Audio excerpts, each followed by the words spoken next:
There are blocks of words in English which come from specific languages, and the words of Italian tell us that, for example, where it comes to pasta, the Italians reign supreme, and we've got almost all our vocabulary from them. But not only.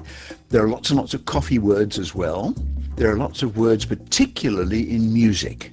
This shows us that for a certain, couple of hundred years at least, in music and art area, the Italians reigned supreme. And we admired them so much that we borrowed not only the objects and things that they were doing, but also we borrowed the words. And that's really quite interesting because some languages, for example in German, they tried to be a bit more puristic about it. So television, tele is Greek for far, vision is Latin for seeing, so a far seeing. And in German they made that into a Fernsehen, or a far seeing thing, trying to use their own bits of words.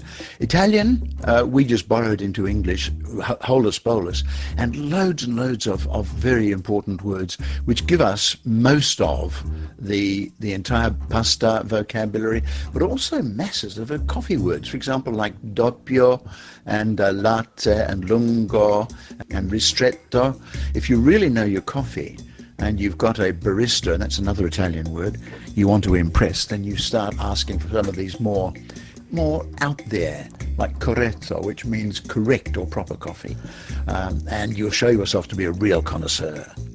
One hot tip from my teacher was that many of the T-I-O-N words could be transformed to the Italian version with zione. Yes. So is that because they share the same root, Roly? Why is that? Absolutely. They came ultimately from Latin, and Latin is a Romance language which is related to Italian, French, Spanish, Portuguese particularly. And the Latin words ended in T-I-O, like intelligentio, for intelligence. It gives us things in T-I-O-N in French, and we borrowed them from the French, so they came over in English, and the Z-I-O-N-E in Italian. And so there are whole slabs of words you can be pretty confident you know the meaning of, which is very nice. And by the way, influenza is the Italian word for influence.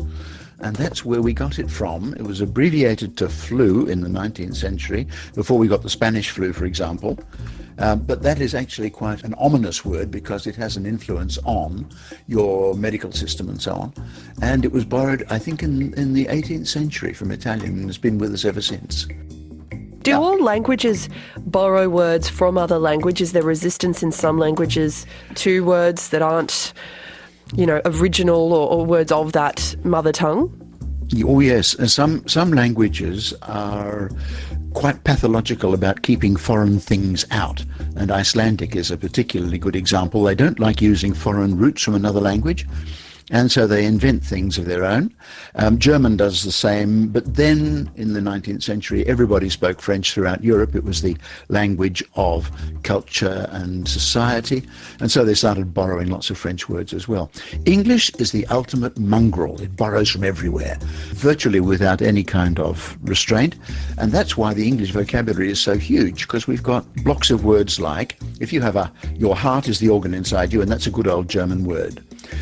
But if you have a cordial greeting, that's from the Latin word cor, and is related to the Italian word for heart as well.